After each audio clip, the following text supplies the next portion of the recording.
tu as du travail à faire pour continuer de faire avancer cet objectif-là.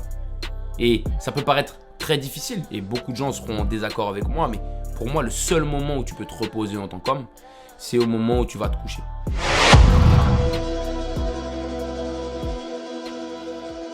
Bonjour à tous et bienvenue dans ce nouveau podcast présenté par moi-même, votre ancien hôte préféré, Pierre-Mathieu Louis, a.k.a. Ghetto Gatsby.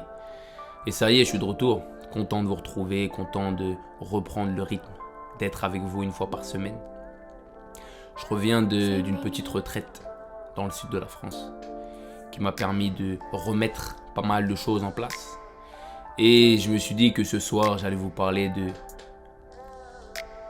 d'une chose sur laquelle j'ai réfléchi, une chose sur laquelle j'ai travaillé pendant cette semaine. J'avais la discussion avec l'un de mes associés suite à une question qu'on lui a posée et il m'a demandé si dans ma vie j'étais épanoui.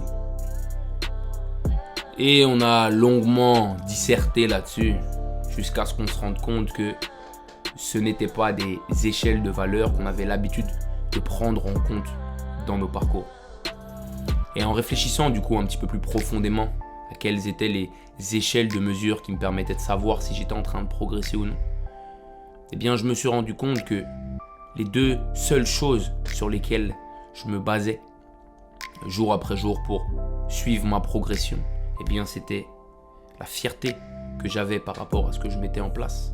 Et la deuxième chose, c'était les accomplissements que j'avais et que j'accumulais année après année. Et j'avais envie de vous permettre de pouvoir réfléchir à ça vous aussi. Est-ce que le bonheur est une mesure valide quand on est un homme motivé, déterminé, qui a envie d'accomplir des choses? Est-ce que je peux me baser sur le fait de dire que aujourd'hui, je me suis senti bien, donc j'ai progressé dans ma vie? Et je pense qu'en tant qu'homme de nos jours, vouloir mesurer sa progression au niveau de bonheur direct que l'on peut ressentir est une mauvaise chose. La vie est dure quand on est un homme. Il y a des choses à faire, il y a des standards qu'il est nécessaire d'avoir, il y a des choses qu'il est nécessaire d'accomplir et que vouloir se baser sur est-ce que cette action, est-ce que cette chose-là que je dois faire me permet de me sentir bien ou non est une mauvaise chose. Par contre, la fierté que vous pouvez ressentir à la fin de votre journée par rapport à des actions difficiles, à des actions compliquées que vous avez ressenties, ça pour moi, c'est une échelle de mesure qui vous permet d'avancer. Les accomplissements que vous avez pu faire à la fin de votre semaine, à la fin du mois, à la fin de l'année, sont une échelle de valeur qui est intéressante d'utiliser pour pouvoir progresser. Et en fait, voilà en tout cas pour moi ce qui est réellement important. Je me rends compte que malgré le fait que je travaille énormément sur les process que j'ai et sur les décisions ou sur la façon de prendre les décisions que j'ai jour après jour, eh bien, encore une fois, je continue de procrastiner. Il y a constamment des choses que je repousse parce que sur le coup, j'ai la flemme de les faire. Ça m'embête de prendre du temps là-dessus ou que je peux trouver quelque chose qui me procure une sensation de bonheur beaucoup plus rapide. Mais le problème, c'est quoi? C'est que baser ma progression, baser mon avancée sur ce truc-là n'est pas quelque chose qui peut me permettre d'avancer. Et en fait, petit à petit, j'ai commencé à implémenter ce truc-là. Ok, ce truc-là, j'ai la flemme de le faire. Ça fait une semaine, un mois que je le repousse. Mais quel peut être le sentiment d'accomplissement, quel peut être le sentiment de fierté que je peux m'amener si j'arrive à accomplir ce truc-là? Et en fait, récemment, ça a été le déclencheur pour beaucoup d'actions que je repoussais constamment. Ok, j'ai ces papiers-là à remplir pour la banque. C'est des trucs qui sont longs, qui sont très fastidieux. Mais je sais qu'il faut que je le fasse et constamment je les repousse. Est-ce que si je prends une demi-heure, 1 heure, 2 heures pour faire ce truc-là aujourd'hui, je me sentirais accompli, je me sentirais fier aujourd'hui par rapport aux objectifs que j'ai à court, moyen, long terme? Et si la réponse est oui, dans ce cas-là, j'arrête de procrastiner et je m'y mets. Et j'envoie. Parce que je sais que ce n'est plus une question de est-ce que le bonheur va être immédiat par rapport à la prochaine action que je vais faire? Parce que bien entendu, dans ce cas-là, eh bien, je ne ferai pas ce truc-là. Mais est-ce que ces actions que je vais mettre en place, cette heure que je vais sacrifier pour avancer vers mes objectifs qui sont plus moyen ou long terme, eh bien, ça va me permettre de ressentir de la fierté à la fin de ma journée. Ça va me permettre de ressentir de nouveaux accomplissements à la fin de ma journée. Je parlais avec des amis hier.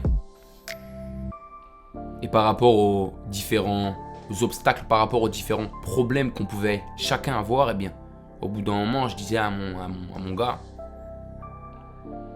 tu sais, je pense qu'en tant qu'homme, le seul moment où tu te reposes réellement, c'est au moment où tu vas dormir. Ça veut dire que n'attends pas de te dire que aujourd'hui ça va être une journée facile. Que ce soit au niveau du travail, que ce soit au niveau du sport, que ce soit au niveau de ta famille ou que ce soit même au niveau de ta meuf. Demain, tu arrives chez ta meuf, ne te dis pas que ça y est, enfin tu peux te reposer. Parce que par rapport à elle, tu as des devoirs à accomplir, tu as des choses à faire, tu as un objectif, normalement, si c'est une relation sérieuse. Et par rapport à cet objectif-là, eh bien, tu as du travail à faire pour continuer de faire avancer cet objectif-là. Et ça peut paraître très difficile et beaucoup de gens seront en désaccord avec moi, mais pour moi, le seul moment où tu peux te reposer en tant qu'homme, c'est au moment où tu vas te coucher.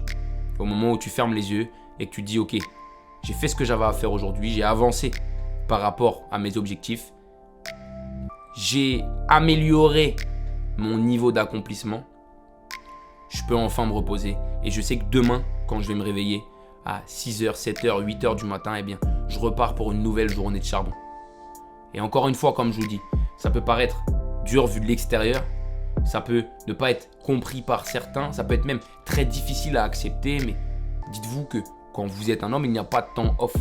Ça veut dire que, à part si vous vous accordez une sieste de 20 minutes ou que vous allez vous coucher après une longue journée de travail, il n'y a pas de temps off. Il est important d'avancer tous les jours dans tous les domaines de vos vies. Que ce soit le business, que ce soit votre famille, que ce soit vos enfants, que ce soit votre meuf, que ce soit le sport, il y a constamment des choses à faire. Ne procrastinez pas par rapport à des actions qui peuvent vous rapporter du bonheur à moyen ou long terme. Parce que ce sont celles-ci les actions qui comptent. Oui, tout le monde peut faire des actions faciles. Tout le monde peut remplir un dossier pour la banque. Tout le monde peut avoir un rendez-vous. Mais ce qui va demander du travail sur 3 mois, 6 mois, 1 an, le travail de longue haleine que personne ne voit, eh bien, c'est ce travail-là que tout le monde rebute. C'est ce travail-là que tout le monde repousse. Et c'est en faisant ces actions-là que vous allez permettre d'avancer dans vos projets et que vous allez faire des choses que personne ne fait. C'est ça qu'il faut comprendre. La barrière à l'entrée, c'est pas est-ce que c'est facile ou non, c'est quoi le type de travail que je peux faire que personne ne va oser faire. C'est quoi le type de travail que tout le monde repousse. Eh bien, si vous commencez à vous positionner sur ces trucs-là, vous allez commencer à passer des steps beaucoup plus rapidement puisque quand les gens arrivent sur ce type de boulot-là, ils se disent « je le ferai plus tard ». Concentrez-vous sur ces trucs-là. Les étapes que vous pouvez passer et là où vous pouvez faire la différence, c'est ce travail-là qui est long, qui est fastidieux, que personne n'a envie de faire et que tout le monde repousse. Ok ? Donc voilà, je ne vais pas faire plus long dans tous les cas, j'espère que la vidéo vous aura plu. C'est une des pistes, un des travaux de réflexion que j'avais ces derniers temps. Si vous avez des questions, n'hésitez pas dans les commentaires. Keto Gatsby est de retour pour vous servir. Peace.